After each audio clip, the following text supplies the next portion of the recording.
ang sintomas ng pag-ibig.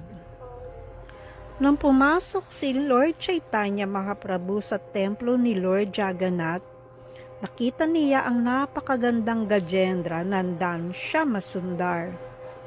Hindi niya ito nakita bilang isang kahoy na diti, tulad ng nakikita natin na may malalaking bilog na mata, walang mga braso, walang mga paa, at walang maganda o perpektong anyo. Nakita ni Mahaprabhu si Krishna na may balahibo ng pikak, may plauta, nakangiti na may mapanuksong mga mata at tinatawag ang lahat.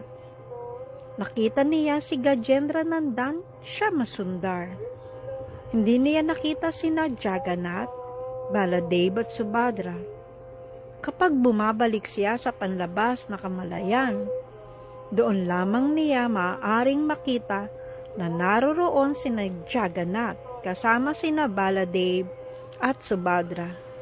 Ngunit sa mga sandaling iyon, nakita niya si Gajendra Nandan at iniisip niya ang sarili bilang si Radha. Tumakbo siya papunta sa diti, ngunit pinigilan siya ng isang deboto at bumagsak siyang walang malay. Samantala, nakita ni Sarvabhauma Bhattacharya, isang napakakilalang tao na bihasa sa lahat ng tattva at pilosopikal na katotohanan, na ang isang batang hindi kilalang sanyas ay nagpapakita ng napakaraming sintomas ng mataas na antas, ng mahababa. Nabasa na niya noon ang mga sintomas tungkol sa pagmamahal mula sa mga sastras. Nakita niya ang mga sintomas sa katawan ni Mahaprabhu at alam niya na ang ganitong mga sintomas ay hindi maaring lumabas sa katawan ng sinumang tao o jiva. Ito ay maaaring makita lamang sa mga katawan ng panlabas na kasamahan ni Krishna, lalo na sa mga gopi. Hindi niya makilala kung sino talaga siya, ngunit nakita niya ang mga sintomas. Hindi niya inaasahan na ang ganitong mga sintomas ay makikita sa sinuman sa mundong ito, kaya't labis siyang namangha nang makita ang mga ito. Hindi niya matukoy kung sino siya, ngunit napagpasyahan niyang isa siyang mahabagabagat. Walang mas mababa pa roon. Iniutos niya sa kanyang mga tagasunod na dalhin ang taong ito sa kanyang bahay.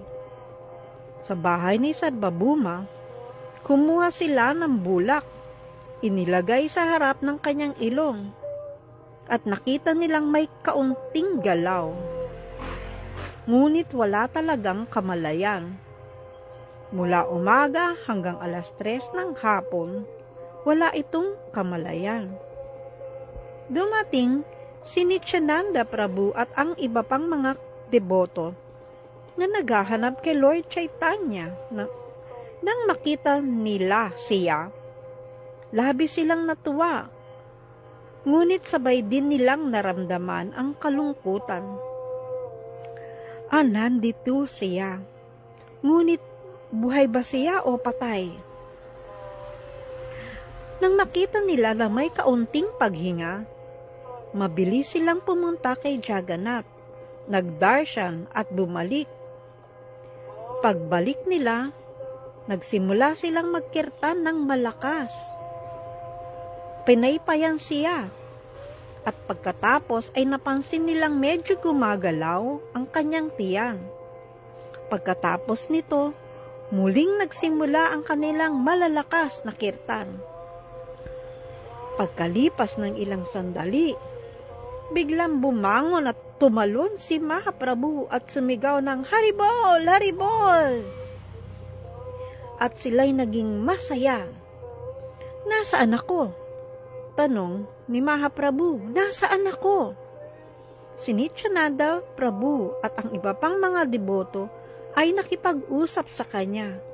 At pagkatapos ay sinabi ni Sarvabhauma Bhattacharya, "Maligo ka muna sa ilog at pagkatapos ay kumain ng Mahaprasadam."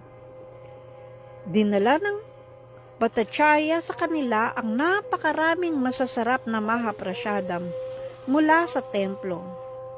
Samantala, mabilis na naligo si Mahaprabhu sa dagat at bumalik kasama ng kanyang mga kasamahan.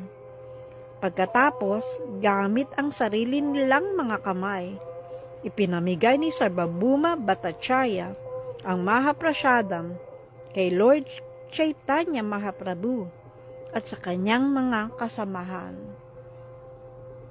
Haribol! Jai Shri Lord Chaitanya! Haribol!